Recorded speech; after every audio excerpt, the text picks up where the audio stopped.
July. Good afternoon. It is Wednesday, May 14th at 5 p.m. and we're convening this meeting of the Planning and Zoning Commission at the Life Saving Station in Dewey Beach, Delaware. I'm Dave Lyons, the Chairman of the Planning and Zoning Commission, and I'm officially calling the meeting to order. This meeting is being convened in accordance with the rules of the state of Delaware and the town of Dewey Beach. This meeting is being live streamed via Zoom, and we are here in attendance at the Life Saving Station in Dewey Beach as well. We'll start the meeting with the Pledge of Allegiance.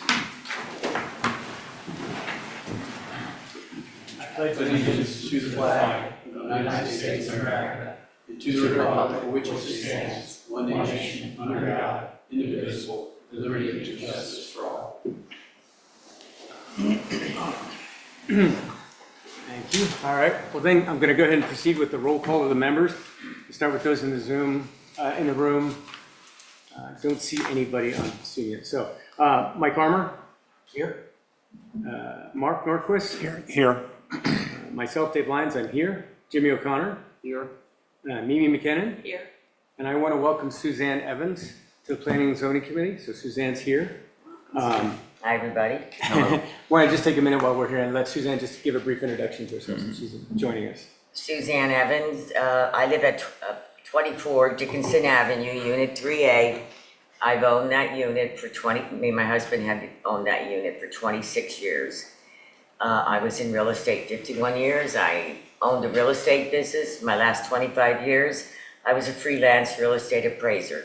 I was also the treasurer of our condo association for 20 years. And I'm interested in this committee. And that's why you find me here. Well, welcome. We're glad to have you serve us. Thank you. Let me just go ahead and recognize the town officials. In the room here, I have Fred Townsend and Bill Zolper. Online, Dawn Hinks. You there, Dawn? Good evening. Good evening. Okay. Commissioner Persinger is also planning to join us. He was a little delayed, but he's not on yet, but he will be. Okay. So the first action is to adopt the agenda for today's meeting. Can I get a motion to adopt the agenda? I'll make a motion to adopt the agenda for today. Thanks, Jerry. A second? Second. Can we have any discussion on that while we're doing it? So you got the public hearing A, B, C, and the agenda items, do the votes. Is there any way we can do the votes after each agenda item, or? Absolutely. Yeah. Yeah, so I'm gonna, Save some time. Yep, I'll take a minute. So what I'm gonna do is, since you asked, for each, we'll open the public discussion on each item.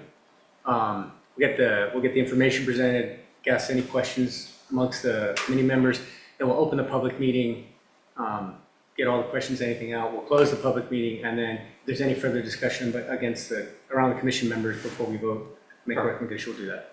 Okay? That way we just each item so folks have. Yeah, absolutely. Okay. Yep, absolutely. All right, so. Friendly amendment. So I'm going to say the agenda is adopted. Do I hear a yes all around the table? Yes. Yes. Okay. The next item, can I get approval, a motion to approve the minutes of February 4th, 2025? Motion for the minutes. Thank you. A second? Second. Mark? All in favor? Aye. Aye? Okay. All right. You do take very detailed notes. It's good. No, it's Because I have to do my own. I have to actually listen to the meeting again. So I have to live it twice. All right, so Mike brought up a great point. I am going to open the public discussion for each item as we go. So at first, let me just start. Are there any general comments in the room or around the table that, first I'll start with the commissioners. Any general comments here from the table? Okay. Anybody online have any general comments they want to bring? Like not relating to items. Not on the relating agenda. to items on the agenda. Okay, with that, then we're going to go ahead and turn to the first agenda item. It is a proposed ordinance regarding a conditional use to operate a parking lot at the property located at 136 Dagsworthy Avenue, Dewey Beach, Delaware, formerly known as map 334-20.18, parcel 58.00, located in zoning district RB3. So at this point, Mr. Spence is going to come present to us the application. Thank you very much. Let me first express some thank you to everyone for the way that we were able to be before you on what I would describe as a reasonably accelerated basis, having gotten a recommendation for referral only a few weeks ago, and the town staff cooperated in getting public notice done, and so we very much appreciate that because we all know we're heading right up to Memorial Day fairly soon. For ease of description, the parcel 58 had long been the location of what was most recently known as Ivy Restaurant. And there was an adjacent parcel 57 that had I always forget what color, the yellow house, we called it the yellow house on it, which was also acquired by Highway 1 Limited Partnership many years in the past. And over the last few years, the Ivy Restaurant generally wasn't, with all due respect, wasn't particularly successful in terms of operations. It wasn't open much. It was primarily used for special events. And Mr. Pyries and Highway 1 finally decided that it was appropriate to stop incurring all the costs of repairing it every year and all the water and wind damage that it suffered by seeking approval of a subdivision of what were lot parcels 57 and 58 on this street on Dagsworthy. And that process occurred over a period of probably 2 years. And in May or June of 2024, the town approved a subdivision of that entire area contingent on several things. One, that within a certain period of time, the two structures on the property had to be removed in order for the subdivision to be effective. And we agreed to those conditions, and the town signed off on the plan. We then took it to the county and recorded it. I did not know at the time we recorded it there was any reason to think that the subdivision would not be mapped, as they say in the county, and parcel numbers assigned to the 7 lots. As it turns out, I found out approximately 2 weeks ago that the principal reason that hadn't happened is because on the plan that was approved and recorded, the county wanted us to show the meets and bounds description of each lot on the plan, rather than trying to use a scale and deriving what the actual dimensions were of each lot. So while I didn't know that at first, and in particular, I didn't know it when this application was filed, I was a little confused as to why it had been so many months without all the parcel numbers being assigned. Well, it turns out that was the reason. In any event, independent of all this, the architect had been working with the town to submit a revised plan that didn't change the dimensions of anything, but it did note the fact that both buildings had now been removed, so the entire property is empty. And the meets and bounds descriptions, principally of the lines that are perpendicular to Dagsworthy Street, had been added, and individual dimensions for each lot.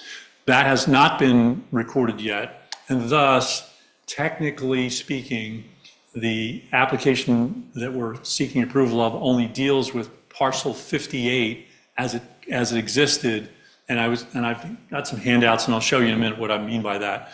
But as it turns out, essentially, we're trying to, if you will, expand the parking lot that was already there and was in use for 20 plus years as the Ivy parking lot. And we're expanding it westward where the Ivy building used to be. And that result of that is an expansion of about 25 or 26 parking spaces to add to what was already there when the Ivy restaurant was in operation. Now, when the restaurant is no longer there, the town, I don't point any fingers to anybody because I don't remember who told us, but the town made it clear to us that in an RB3 zoning district, the operation of a parking lot per se requires a conditional use. And so when we revised that fact, we immediately applied. At the time I applied, I wasn't sure whether or not parcel 57 would be used or not. So in the original application that I filed, I made mention of parcel 57. It is no longer involved. Strictly what I call the former Ivy restaurant parking lot as expanded. Now, I had a couple exhibits that I've handed out, which are a picture of the zoning map, which I printed right off the town website to show where the RB3 district is, and then an aerial photograph of the proposed area of the parking lot, which follows generally what I just described. On the east, you'll see an area that was where the yellow house used to be, which we're not going to use. And then as you go west, you'll see that we're proposing to be able to expand the Ivy parking lot to include additional spaces that are, roughly speaking, where the Ivy building used to be. This parking lot had been operated for a number of years prior to this as a pay to get in, not pay to get in, free to get in, pay to get out parking lot using a gated system that we still intend to use. And it's in the exact same spot as the entrance and exits were when it was the Ivy restaurant. They haven't moved at all. We have erected a fence along the border of Dagsworthy Street, and there'll be a fence erected, if this is approved, on the west end to make sure traffic doesn't get anywhere near the bulkhead or, have any risk of going off the edge, if you will. And I don't know, I didn't get to ask you whether or not we're going to have a fence on the east side or. There is one. Yeah, I thought there was one already. So the existing fence isn't really changing where it was. And so just for a little bit of further information as to RB3, as you can see on the zoning map, it's probably in terms of total land area, if not the smallest, it's close to the smallest of the resort business districts. It includes on the, what I call the north side of Dagsworthy Street, Rainbow Cove, which is fully developed, and as you go west toward the Bay Resort Hotel is it's sort of the backside of the Bay Resort that is in RB3, and at the very end of the street it ends, if you will, in Dagsworthy at Sunset Park. So on the north side, the whole area is fully developed with different uses, and on the south side, the only area, which is the larger RB3 area, the only area that's not actually already fully developed, unless you want to count the parking lot of North Beach, is what is now the Ivy and the old Yellow House lots. Everything else is either built out in condominiums or the North Beach as you know it, and the parking lot and the playground for the children in front of the Lions Club and the Lions Club building itself. But the other uses are largely condominium. The closer you get to Route 1, as you go east on the south side of Dagsworthy Street, it's largely condominiums that are already in existence. So the reason I point all that is that this is a use that, even though it was affiliated with a restaurant for all those years, is a use that's been going on for many, many years at this location. And I think was obviously required in terms of, I shouldn't say required because I don't know what the square footage of Ivy used to be. I don't remember the square footage, but if it had a parking requirement, it met it. And the building had been there, I think, before the zoning code, if I had to guess, since before 1981 in any event. But again, just that little bit of history. So we're seeking to have approval as a conditional use to maintain a commercial free to get in, pay to get out parking lot at that location. Yes, there are 7 lots there, if you will, in terms of land development. We're hoping, and separate and apart from this, we're hoping to complete the review process at the town to having added we've submitted plans to add the meets and bounds legal description and to a note to indicate that the buildings have been removed, which again was one of the conditions, and ultimately record that. So there really will be 7 lots there. But as a practical matter, it's largely the use of what was formerly the Ivy parking lot and an expansion of it where the building used to be. We have seen the proposed ordinance that was put on the website when the public notice was put together. And I think there's been, I'm not sure, I'll let counsel for the town comment about this, but I've reviewed that draft. There are 2 conditions that were suggested by myself, which were that our hours of operation to be able to be 24 hours a day, that we don't have to shut it down per se, and that we have to put up trash receptacles and make sure we clean up any trash on a daily basis, and we intend to do that. And there's a third provision that was in both versions, I think, that which we obviously have to get a business license. To the extent a state one is required, and I think it may be, we clearly have to get a Dewey license, and if there is a state license requirement, we'll get that as well. And I think in terms of, the parking lot itself is gravel and sand. I mean, there's no intent to pave anything. We have no desire to do that. I don't think we could actually under the current rules in Dewey. And there's no plan of constructing anything that's not already there, except for the fencing that we talked about. And we already have what I call the entrance exit area, which is a little bit difficult to see, but you can see it relatively well in the existing space area on your drawings. It's right here, right where it always was, right here on the south side of Dagsworth. I don't really have a whole lot more to present. I suppose if anyone has any questions, I can answer questions. Otherwise, I'll sit down. Thanks, Mr. Smith. So, go ahead, I was going to ask for the committee minutes. Go ahead. One question, this is assuming that this parking lot is really only going to be used up until the area is developed. Correct. If we start trying to build, obviously, houses on any of these lots or sell any of these lots, you can't really do both. You can only do one or the other. Now, it may be conceptually, I said before the meeting started, if Highway 1 was going to sell one of the lots, just assume for the moment that it might do that, and it was going to do it on the west end for the sake of easy analysis, the buyer, I think, would want us to come in and get some sort of approval or letter of no objection or something from the town, so it's clear that conditional use is no longer applicable to that lot. The likelihood of us selling anytime soon is, I've asked Mr. Pires that question several times, the answer is no. Could something happen to Mr. Pires or Highway 1? I suppose, but there's no current plan to do any of that. We did want to, quite frankly, the value of the lots as lots is significant. And if it really came to it that we were going to start selling lots, then there wouldn't be a need to have a parking lot anymore, just because they'd be, for single-family homes or mixed-use homes. Yeah, and I think if they did try and sell lots, they'd have to come back and do change the conditional use. Yeah, I think we to subdivide it. would have no choice but to You do wouldn't that. be able to clear title of it. Right. Yeah, that's what I said off the record before the hearing started. Yeah. The other thing I'll just mention, because this is an area that I walk my dog in all the time. So I believe, and I could be wrong, but I believe that the entrance exit needs some attention. It does. The trucks that took the buildings away Did some damage. damage, and that's on me, and I'll get it fixed. Okay.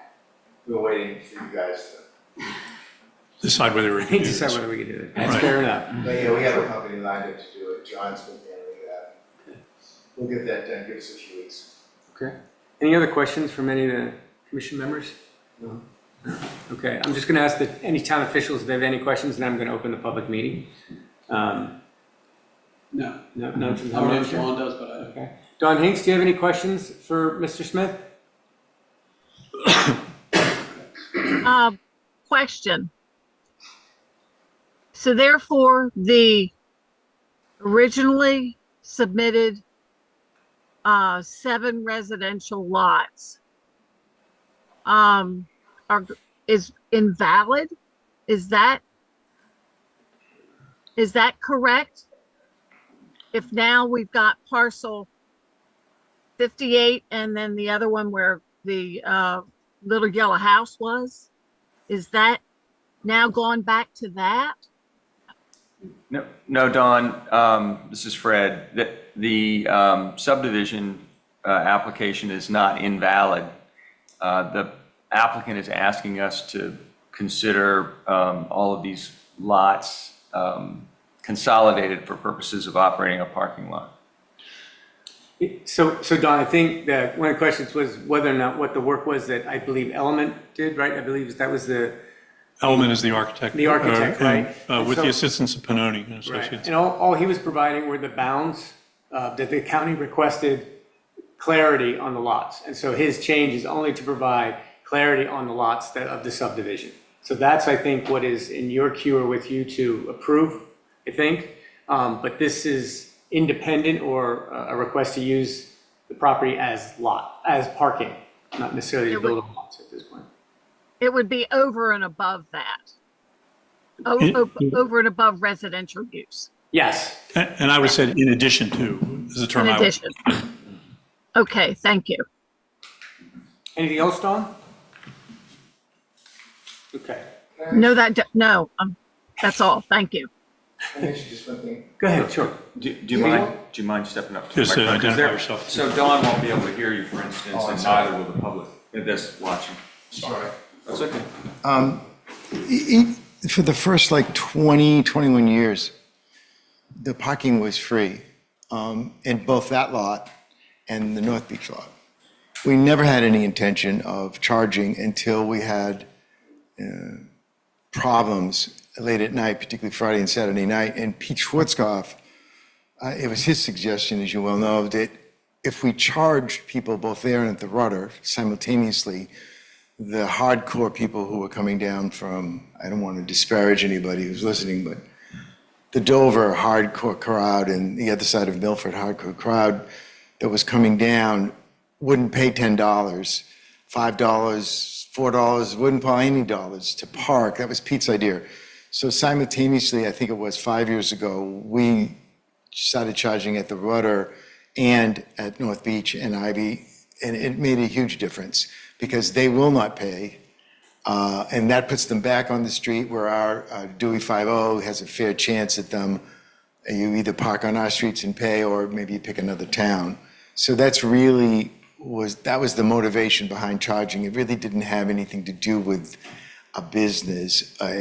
For a long time, we just had a kid out there collecting the money, and nobody wants to do that anymore. Everybody wants to be Bezos or, somebody else. And you could probably answer this, Al.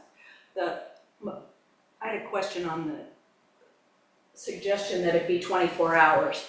And is that to accommodate the fact that some people either don't have the money to get out or shouldn't be driving to get No, out? it's because most of the servers in Dewey park there Park there. for the Rudder, Nalu, the Cork, and they don't get out till 2:33, and they park there and they go home. It has more to do with how to get out. Nobody comes in after 1 o'clock. That's what I was gonna say, we're not letting people in after one, but there are gonna be cars. It's mostly employees in the town. Because I know there are cars that are left there overnight, Yes, wealthy people. usually not men. I agree. Because the clock does run. $36. All right. If there are no more questions, I'm going to go ahead and open the meeting for public discussion. So is anybody in the room here, I'm going to start, anybody in the room, anybody here in the room have any comments, questions regarding this ordinance change, suggested ordinance? Okay. How about on Zoom? Is anybody on Zoom would like to have a question or comment for public discussion? None? Okay. And if there are no objections, Fred? Okay. I was going to. So before we close it, just a quick thing, either for Dawn or for Steve, is there any reason why a parking lot needs to be fenced? Yes. Is that right? We have a neighbor on the east. I'm sorry, Mr. Parkers. Yes, we have a good neighbor on the east, and I think they prefer a fence so that somebody doesn't drive and try to cut through their yard. And then on the far west, we were putting a sign just because the sand gets softer. We felt having a fence there that would prevent somebody who's had a little bit too much to drink, decided to have some fun in the sand, and then you wouldn't be able to go through it. And we hired a company to do the fence. Once you all do what we hope you will do in the town, we'd put one on the west fence. But they're mostly, Just on the ends? just so that you can't go into the water in one yard or the neighbor in the other. So But don't forget, the Lions Club has their own fence for the same reason, and then we have a fence that keeps you from going on Dags with it. So there'd be 4 fences. I was gonna say, we do have a fence on Dagsbury, and yes, we don't really, you have to look at how the road is there, but it's not particularly safe to go off literally just try to drive off the property from there. We don't really want, I mean, if we're gonna have people pay, you can't really give them multiple options to leave. So it's like kind of a minor problem would be approving permits to place fences across these newly created lot lines. But it sounds like you've got a fence on the west that you're proposing, which is not across a lot line, not across a new lot line. Now, that's okay. Fence on the east is existing and not across one of these new lot lines. So I think if you want to add additional fence that does cross these lot lines, it's probably understood, and I'm saying this for the record, so Right. staff, if they field an application like this, won't be, will at least ask before they deny the application, and we might look back to this process and say that we have the flexibility to grant a fence permit where we might not otherwise. And I looked at that before I came Steve, today. we already got a permit. No, I was about to say, the second thing I was going to say is that it seems that the what I call the extra bulk requirements don't seem to have the same types of limitations for resort business districts as RR does. And so when I was done reading, I came to the conclusion that probably permitted, has already been taken out and built, but in terms of the crossing a lot line, I'm not sure it matters much in an RB as long as there is a conditional use approval to allow it. What you were getting to, so is there any thought or need, and I don't think there is, to put a conditional use around fencing the property? And I'm not hearing that there's any reason to do that. I don't think, it doesn't sound like there's like a public policy reason why it has to be fenced. The applicant would like to fence it or add additional fencing, and I think as long as it's on the perimeter, then it's going to be, it's permissible. So even these new lot lines won't probably create a problem there either. So I just thought having, putting some comments on the record might be good in the future. I think if there is any public policy implication to the fence, it's more in favor of being able to fence in areas where it improves the safety for people using the parking lot. Good, good comment. Okay. Any other comments? Okay, with that, I'm going to go ahead and close the public meeting on this topic. I'd like to move to the next step. We've got in front of us a draft ordinance. There are 3 conditions in section 1. We've kind of talked about them, but I'll just reiterate them quickly. Number 1 is that the hours of operation for the parking lot shall be 24 hours a day. Number 2 is the applicant shall acquire all necessary licenses from the town of Dewey Beach and the state of Delaware. All state agency requirements and regulations shall be compiled with by the license, and licensee shall operate at its own risk of violating any state regulation that is not incorporated into this approval. And lastly, there shall be trash receptacles placed on the property, and the parking lot shall be cleaned of trash at least once a day. So are there any other conditional uses, any other suggestions for conditional use that anyone would like to suggest around the table? No? Looks good. Okay. All right, so if we're all in agreement, I'm going to ask for a motion to adopt the ordinance as written. So it's a motion to recommend that council approve the ordinance. This does go to council, and so we're about to vote on this. If this would also be your opportunity to express your reasons for why As we the vote. council should approve. As we vote? Okay. So, One thing, Yep. is it open to the public? Pardon me? Is it open to the public? Or do they have to be? I think the answer is it's open to the To public. anybody, right? Anybody that wants to pay. Yeah, anybody wants to pay. Yep. It is not affiliated, it's no longer affiliated with the Ivy, and it is not like an extension of the existing North Beach or any other business. It's a public parking lot, which is permitted conditional use in RB3. Okay. So I have a motion to recommend to the commissioners that we approve the I'll ordinance. second it. Jimmy? Okay, I've got a second. So with that, I'm going to go ahead and ask for a vote. Real quickly, if you would, just kind of briefly a description of why you're supporting or not supporting. Yeah, I would support it. There's no reason for it to be left vacant and nobody's going to use it and Okay, great. keep it in better condition. I support it, particularly you're in dire need of parking in town, and since it's open to everyone, gives additional parking in the town that's limited. As far as the fencing goes, there's no way without the fence you're going to be safe along this end because there's a drop off. I mean, if you drive off this end, this will keep anybody Yeah, from there's just some drop. taking off or whatever. At least the fence is there, you're covered with, we did put up protection there, you drove through it. Back here, the fence is already in for the bay. The other side, again, there's just one opening there that takes them into the parking lot, and up the other end where the old, I used to call it the Hammery Trailer used to be. That'll keep people from cutting through and possibly going through that adjacent yard, so I'm in favor of it. Great. Mike? I'm going to support it for really the same reasons that Mark and me mentioned. It's a good proposal. I hope it goes through. I'm in favor of it for every reason Mark said. The additional parking in town is awesome. Right. And I'm also going to vote yes and support it for all the reasons stated, especially the need for parking in town. I don't know where Suzanne went. She excused Did herself. she just excuse herself? Okay. Fred, do I have enough yeses here to move this forward? You do. Okay. You can go, You're not leaving we can out. mark Miss Evans not voting. Yeah, okay. That's okay. All right, we'll move on. So with that, the motion is carried to recommend to the commissioners that they adopt the ordinance as written. With that, let's move to the second agenda item. So, let me clear this off. Thank you, Alex, Steve. Thank you very much. All right. So the next item on the agenda is just to review discrepancies in chapter 185-59 and 185-60 of the existing town code relating to non-conforming structures as referred to the town council. This is, Commissioner Persinger had done a lot of the research on this topic.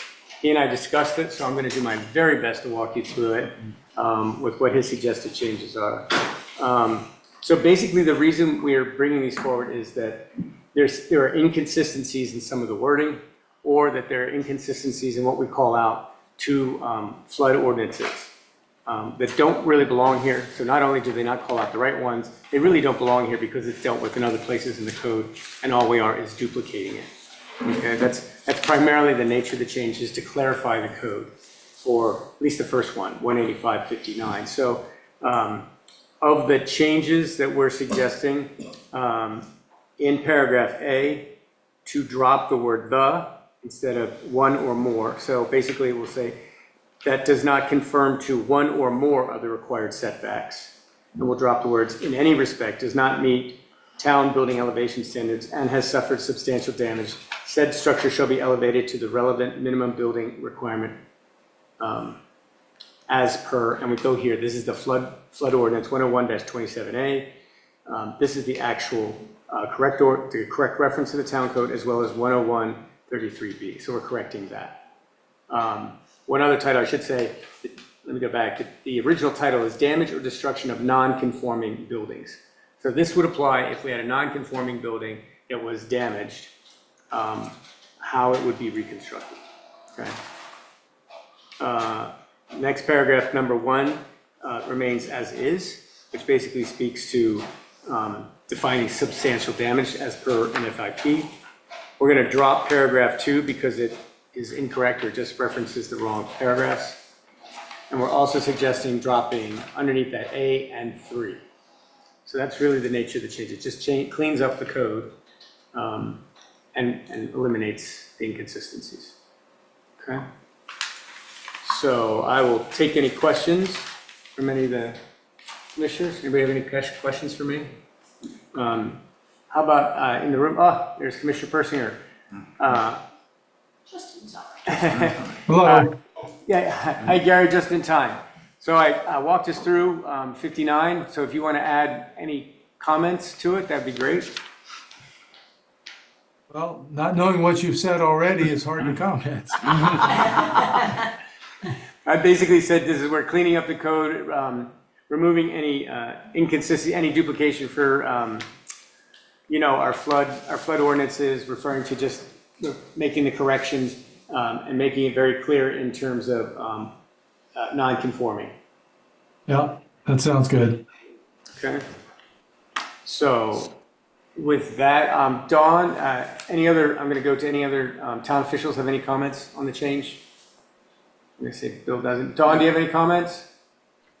Not at this time, no. Okay. So with that, I'll open it for public discussion. Does anybody in the room have public discussion they wouldn't bring to bear on this ordinance? No? Okay, how about on Zoom? Anybody on Zoom have any comments that they'd like to make? All right, with that, I'm going to close the public meeting, and we are going to, I'm going to move us to, any other comments from anyone? I'm going to move us to a vote, if that's all right. Okay, so I'll reiterate the changes real quickly for 159 in paragraph A. We'll correct references to the flood hazard areas. We're going to delete item 2, and Delete item 2, we're going to strike the paragraph. I'm sorry, strike paragraph 2.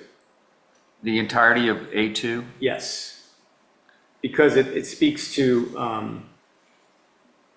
the NFIP, which is addressed, mentioned up above in A. Okay. So it's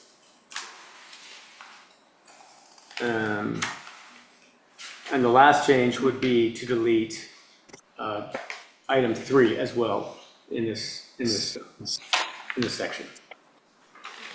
Okay? So with that, could I get a motion to adopt these changes, recommend the changes to the commissioners? I'll make a motion to adopt these recommended changes Thank you. to 185-59. Okay. Can I get a second? Second. All right. I'll go quickly for a vote. Mike? Yes, I approve. I think it's great changes, cleaning it up. Thank you. Okay. Mark? I approve the changes. Mimi? Approve the changes. Clean is good. Jimmy? Approve the changes. Suzanne? I approve the change. And I also approve it. So with that, the motion's carried. So that takes care of 185-59. Let's move on quickly to 185-60. All right. So in this paragraph, and Commissioner Persinger, so I'm going to let you go ahead and introduce this one since. Yeah, no, go ahead, please. Thank you, sir. All right. So basically what we're trying to do is, let me make sure I get the right one.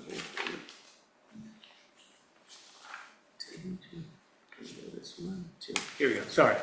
All right, so the title of this, 185-60, originally said extension of non-conforming use or building. Now throughout this write-up, the words extended and expansion are used kind of interchangeably. It's not consistent. So one of the things we want to do in this is first say, let's drop the word extension and use the word expansion of non-conforming use, okay? So the changes in paragraph A are basically eliminating the word extended and putting in expansion. And that refers to section A, paragraphs 1, 2, 3, there's no change in 4, and 5.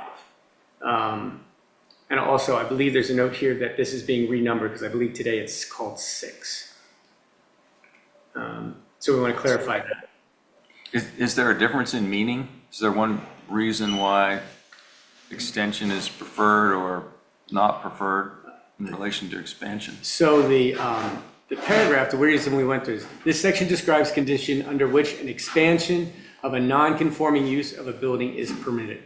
So expanded versus extended, we wanted to say expanded is a clearer term rather than mixing the terms, the two, which is, we thought, inconsistent, and that this just brings consistency to under what conditions expansion of a non-conforming use would apply. Expansion seems clearer Right. to me that it applies to Right. anything that's larger, where extension seems more like a length kind of Right, thing. right, and that's exactly what we're trying to get to, and it'll make more sense here when we get to the next paragraph. So in the next section we're suggesting is paragraph B, we think is just not written very well, and we'd like to suggest 2 alternatives. Now these 2 alternatives have different meanings, so I want to make sure we go through them. So alternative 1 is a non-conforming building may be altered or expanded provided such alteration or expansion does not increase the number of conformalities to the degree of, or any conformity. Okay, thank you. But a non-conforming building shall not be expanded either horizontally or vertically. So what this basically says, in the case of somebody trying to change something non-conforming, it could be rebuilt, but only in the exact structure it is today. You can't go higher, you can't go lower, you can't go wider. That is the suggestion in what alternative 1 is. Number 2 is a little different. Number 2 is a non-conforming building may be altered or expanded, provided such alteration or expansion does not increase the number of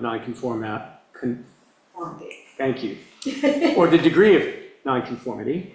A building that does not conform to one or more of the setbacks may be expanded either vertically or horizontally with an encroached setback area, provided that the expansion maintains the same degree of encroachment in the setback area. This is very different, right? So this one is saying you can increase basically within the non-conforming. So that is another alternative for the group. I'll let it up and see if anybody has any comments or questions on it for me, and then I'll open up to. I think I like the second one only because you could, if the base flood elevation, raises you up, you're building to meet flood insurance because your old one was not, you could end up, nobody's gonna let them go higher than 35 feet, but they might have to go up a couple of feet. And then, let me see the words on the first one. I'm just gonna, so the only thing I want to suggest is that this really doesn't address building height because that's addressed in the floodplain ordinance. Correct, but it says vertical, you're talking vertical. So this would be, I'm gonna build a bigger, right? The building height is still set in the other areas of the code, but this is basically saying I could build bigger. I could build, if I had a non-conforming, I could build within that non-conforming, right? And so that, you can make it bigger. You're basically going to expand. Change the footprint, kind of?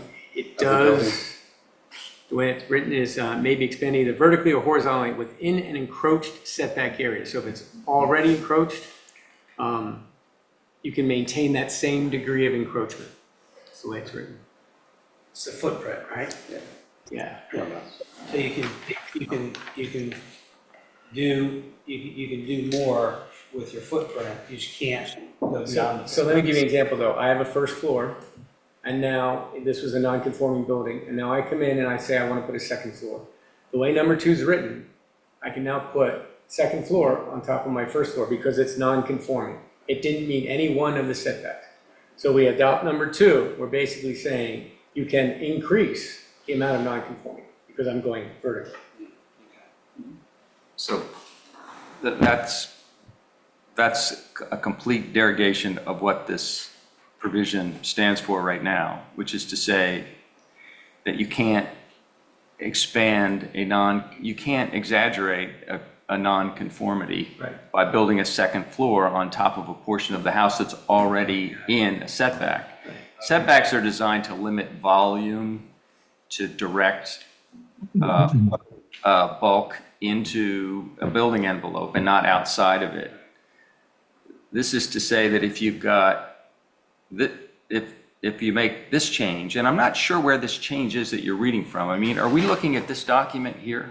I'm looking at, actually we had something we put out, it was number 2, which was the definition. I had this sheet.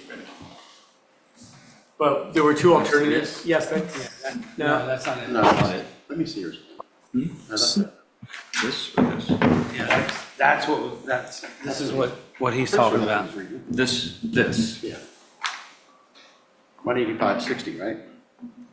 Yeah, 18560. And what we're talking about is replacing paragraph 2 with one of these alternatives.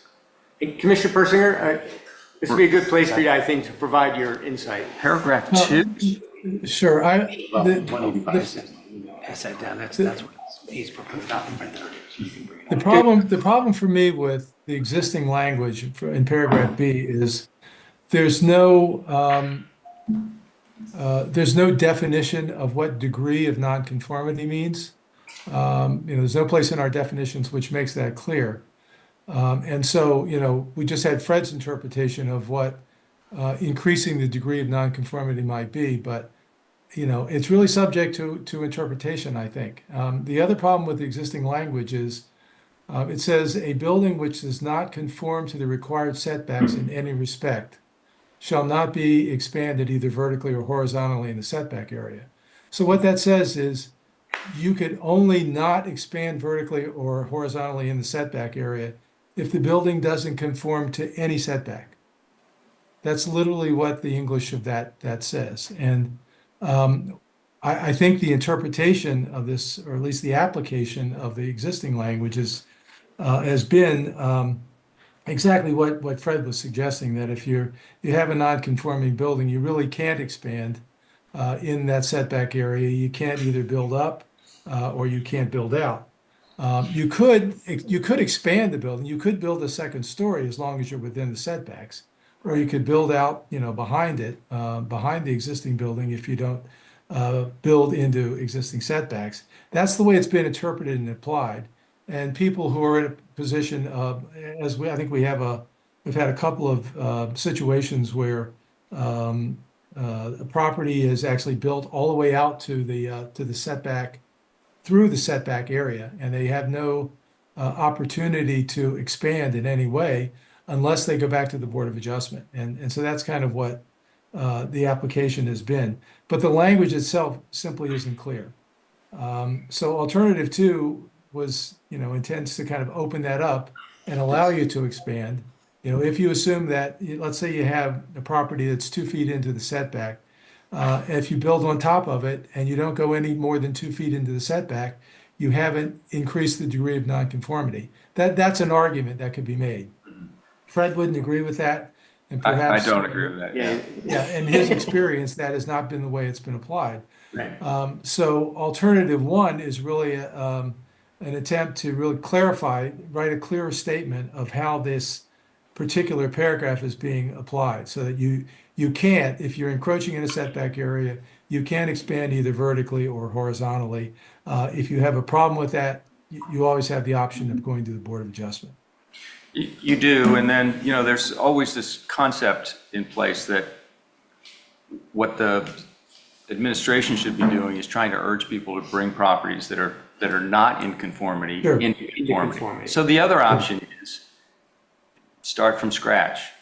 And there are many homes in this area where it doesn't really make sense to renovate them. It might make more sense to build again. And if they build again in the building envelope, now you have achieved one of your goals, which is to reduce volume and bulk of structures in areas where they're not wanted. So, another example, one of the first times I ever came across this concept was with respect to properties in Sussex County on your way down towards Bethany. You all probably, if you've been here any length of time, can imagine or can remember those like TP structures that there were like 100% roof that went all the way down to the ground. They had a foundation, a square foundation maybe, and a roof that came to a point way up. Now, those properties became, increasingly valuable. People thought, well, I'd like to own one of these, and I'd like to basically build a 2-story home on top of this foundation. And Sussex County interpreted the code in such a way that that is an increase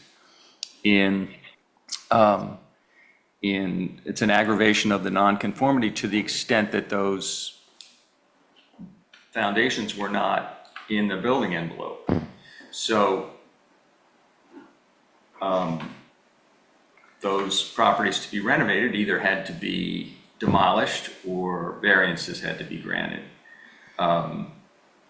This is not like a terribly unique concept either. It happens in Lewis, it happens in Rehoboth. Very often, I don't think there's much debate about what the intent of this provision is.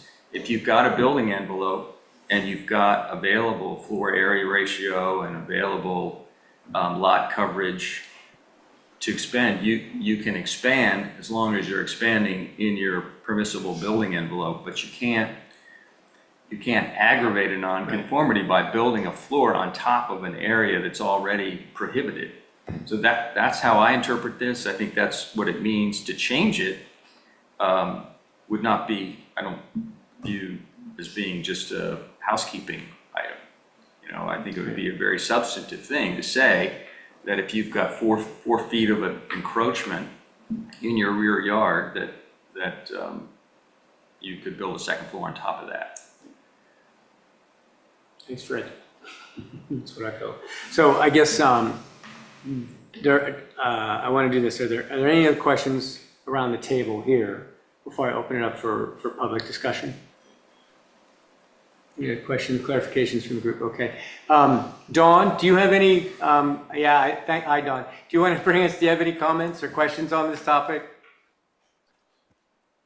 The way that this particular code has been enforced, at least up until current times, is that if there's a house that's non-conforming, then if they wanted to expand either up or horizontal out, the current construction that they would like to add to their home would have to meet with the current zoning regulations 1000%. They could not automatically, if their existing non-conforming home had a wall that went over into the setback, then those folks could not be allowed to simply extend that wall into the second floor straight up.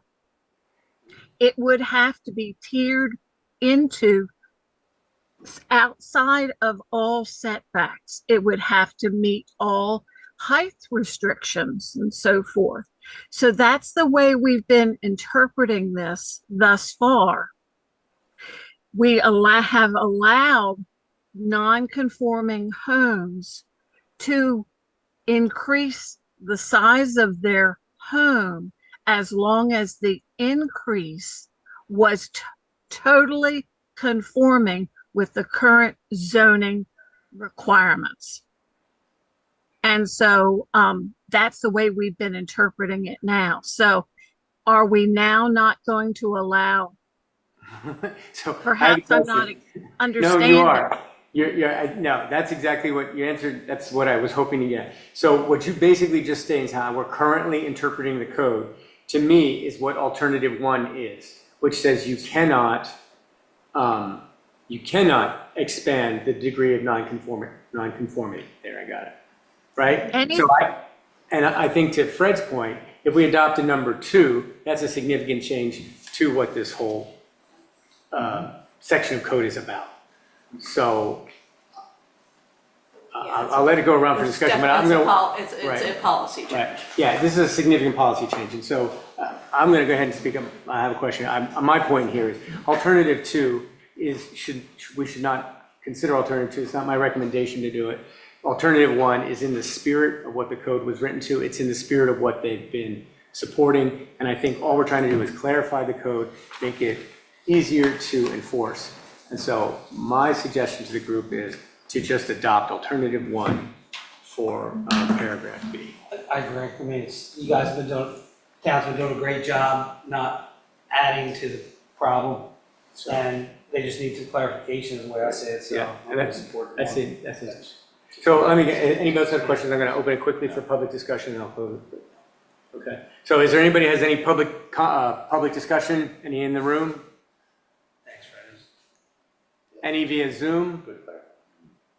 Okay, with that, I'm going to go ahead and close public discussion, and I'm going to ask for a motion that we recommend to the commissioners a change to 18560, that we change the title to expansion of non-conforming use. Paragraph A, we replace all the references to extended with expanded.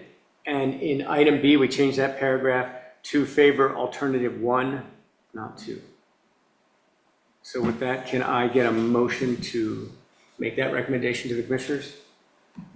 I'll make the motion. Thank you, Mike. A second? A second. Casey, that's your first second. You're there. All right, I'm going to do a quick vote. Mike? Vote yes, because we don't want to, go backwards and make the non-conforming situations worse. And I think the town's been very reasonable in their interpretation. This helps them in their clarification when they're telling people, you know, what the rules are. So, thank you. Mark? I'm in agreement with what Mike just said. Mimi? In agreement, but I'm in my usual, I You're might want wordsmithing? I might want Fred to suggest or discuss with the commissioners a little bit different language, because I don't like the double negative of it. So my suggestion would be that, that the expansion fully conforms, which is more like what Dawn was saying. Yeah. Where, is there a specific section? That's a great change. So right in that section, so a non-conforming building can be expanded if if the expansion fully conforms to current zoning requirements, or all current I zoning got it. requirements. So I'm looking at the second sentence that says, a building which does not, in the negative, conform to the required setback shall not be expanded either vertically or horizontally. And you'd like that reworded?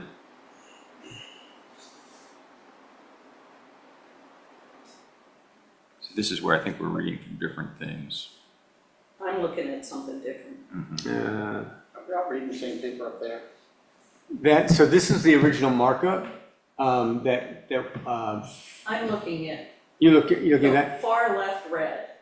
Do you, so the difference there, where I was suggesting is, we're going to delete that whole paragraph, paragraph B, Right, in favor of what alternative 1 says, which is a non-conforming building may be altered or expanded, provided such alteration or expansion does not increase the number of non-conformities or the degree of any non-conformity, but a non-conforming building shall not be expanded either horizontally or vertically in a setback area.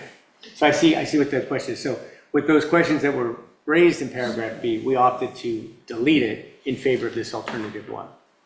I think what we're seeing is we're not seeing the word altered. It says, I hear you saying altered, and it says expansion, so I just have A. So Does everybody have an A? or do you no, have so altered? you have that was the version, I'm sorry, do you don't have the other, we posted like the suggested change? This was everything I had for this item. I'm pretty sure that's an email too. Yeah, but there was another version that Gary, we had that actually had the suggested wording. yeah, I don't have that. How about I do this? No. You just take a look at alternative 2.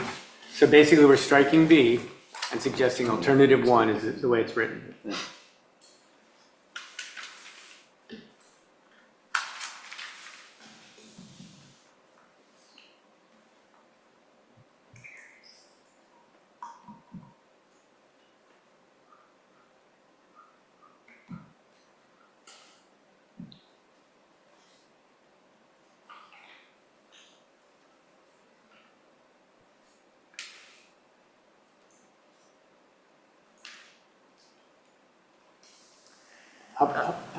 I like it better than what, And then what's what there, was right? there. So we'll leave it like this way. I'm going to give Fred the papers. Yep. And then if you have any other comments, I'll make sure everybody gets a copy of it. If you have any other comments, will you please pass them to Fred before he gets to the commissioners? But I think in the spirit of what we're here, you're okay with the spirit of what we've got? Absolutely, yeah. Okay.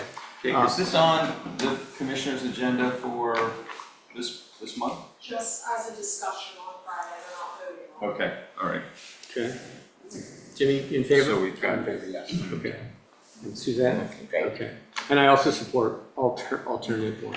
And Fred, I will hand you these papers. We want that here. Okay? With that, we'll move to the next item. So the topic is, this is the last item, regulations regarding the operation of food trucks within town limits as referred by town council. So I'm going to ask, I'm gonna recuse myself. oh, okay, thank you. Thank you, guys. Yep. Appreciate it. Question. So, Lauren, why don't you come on, since this was discussed with council, was referred to us, I think we need to have a conversation before we really kind of dig into this. Absolutely, absolutely. Thank you for taking your time to meet with me today. After talking to my personal counsel about this whole topic, we have decided to take back the food truck proposal and actually ask for a change in my restaurant's conditional use to add a coffee cart service for what we were accomplishing to do. After we originally proposed the idea, I realized there was a lot of pushback on a lot of different issues for a multitude of different issues. My approach was really to try to do the best monitored and inspection way. I thought that was the proper channel to do it via the health department. And once we moved past those, I realized what the town's concern is, by all means, to protect all the businesses in town, and I respect that. So I don't know if this has to be moved to a separate meeting or agenda point, but just want to know if I can make a change to my restaurant's conditional use permit to see if I could do that. And town solicitor did actually propose that idea when we did meet last, if we could have what we would hope to accomplish for the cart. And I think we can, absolutely. So I just want to see if that's something we could change the path to. So I think that's a welcome change, but it probably, or I'm afraid it does require the submission of a new application for an amendment to your existing conditional use permit. I think Dawn's still with us, and will benefit from this conversation. Sure. That's, I think, what you need to file. And depending on what you have proposed, the matter will be set for a public hearing before the commissioners, who will then decide whether it's a substantive or non-substantive change. Okay. In the case that it's a substantive change or expansion of your current use, then it's likely that that application would be referred back to the planning commission for a recommendation and then back up. So that's potentially 3 more public hearings. Understood. I knew the timeline was going to be something that was specific to it, totally get it. And also another reason why I'm declining and going forward anymore, just for timeline reasons. I know it's probably not realistic to this year, and that's fine. Awesome. Right. Yeah, all right. So, absolutely, thank you. We appreciate you coming in and talking to us tonight. Absolutely. Absolutely, thank you guys so much. Thank you. All right. All right, so we will table that, any discussion on the food trucks at this point? And so I guess we're finished the agenda? I guess you could, Want to do a vote to take a table it? motion to table Yeah. it. So I'm going to ask for a motion to table the conversation on the food truck. Motion to table the food truck issue. Great. The Second? motion. Fair eye. All in favor? Aye. Okay, so we agreed to table it. So with that, we're finished. There are no other agenda items. So then I'm going to ask for a motion to adjourn. Motion to adjourn. Second. And all in favor? Aye. Look at that. Okay, thank you, everyone.